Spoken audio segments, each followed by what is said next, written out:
हरे कृष्णा। श्री शिवाय नमस्तुभ्यम। भक्तों, हरियाली तीज सावन के महीने में आने वाला त्योहार है जो देवी पार्वती को समर्पित है। भविष्य पुराण के अनुसार तीज यानी तृतीया तिथि का व्रत और पूजन देवी पार्वती को प्रसन्न करने के लिए किया जाता है। पुराणों के अनुसार चंद्रमा की 27 पत्नियां हैं। इनमें से चंद्रमा रोहिणी को सबसे अधिक प्रेम करते हैं। पुराण के अनुसार रोहिणी ने तृतीया तिथि का व्रत किया था, जिससे रोहिणी के प्रति चंद्रमा का प्रेम सबसे अधिक है। सावन के मास में जो कुंवारी कन्याएं और सुहागन स्त्रियां तृतीया तिथि को हरियाली तीज की कथा सुनती है और देवी पार्वती की भगवान शिव के साथ पूजा करती है, उन्हें मनोकूल जीवन साथी की प्राप्ति होगी और सुहाग की उम्र भी इनकी लंबी होती है। इस संदर्भ में पुराणों में कथा है कि देवी पार्वती और भगवान शिव ने हरियाली तीज को किस प्रकार कन्याओं के लिए विवाह और वैवाहिक जीवन में प्रेम और आनंद पाने का व्रत बनाया। देवी पार्वती अपने पूर्व जन्म में दक्ष प्रजापति की पुत्री सती थी। उस समय दक्ष प्रजापति के विरोध और इच्छा विरुद्ध जाकर देवी सती ने महादेव से विवाह किया था। दक्ष प्रजापति भगवान विष्णु से देवी सती का विवाह करवाना चाहते थे, लेकिन देवी सती भगवान शिव को अपना पति मान चुकी थी। अंत में पुत्री की खातिर दक्ष प्रजापति को भगवान शिव के साथ सती का विवाह करवाना पड़ा, लेकिन दक्ष फिर भी शिव के विद्रोही ही बने रहे। एक समय दक्ष प्रजापति ने भव्य यज्ञ का आयोजन किया, जिसमें सभी देवी देवताओं, नाग, किन्नर, गंधर्व, ऋषियों को आमंत्रित किया गया। त्रिलोक में दक्ष प्रजापति के यज्ञ की चर्चा होने लगी। बात देवी सती के कानों में भी आई और वह बहुत दुखी हुई कि उनके पिता ने महादेव और उन्हें यज्ञ में शामिल होने के लिए आमंत्रित नहीं किया। इस बात से देवी सती को बहुत दुख पहुंचा, बहुत ठेस लगी और वह फिर भी बिना बुलाए पिता के यज्ञ में जाने की जिद करने लगी।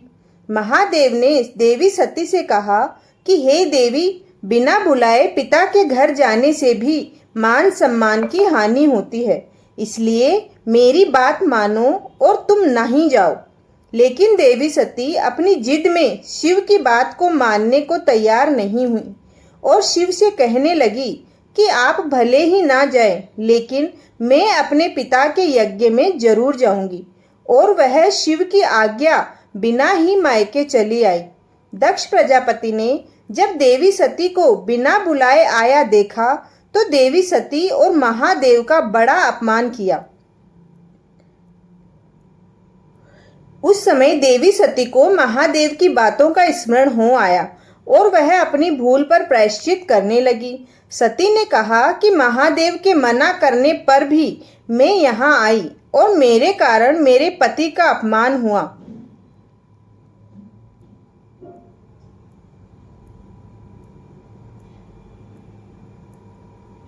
अतः अब किस मुंह को लेकर शिव के समक्ष जाऊंगी। दुखी और क्रोधित हुई सती उसी समय पिता के यज्ञ कुंड में शिव का ध्यान करते हुए कूद गई और सती हो गई। देवी सती के अग्नि कुंड में देह त्याग की सूचना मिलते ही भगवान शिव अत्यंत क्रोधित होकर वीरभद्र को प्रकट किया, जिसने दक्ष प्रजापति के यज्ञ को नष्ट कर दिया। इसके बाद शिवजी घोर साधना में लीन हो गए। इधर देवी सती को भगवान शिव की आज्ञा का उल्लंघन करने का दंड भी मिला और उनके कई जन्म होते रहे। इस तरह देवी सती के 108 जन्म हुए। 107 जन्मों तक वह भगवान शिव को पुनः पति रूप में पाने के लिए तपस्या करती रहीं। 108वें जन्म में देवी सती का हिमालय की पुत्री पार्वती के रूप में जन्म हुआ।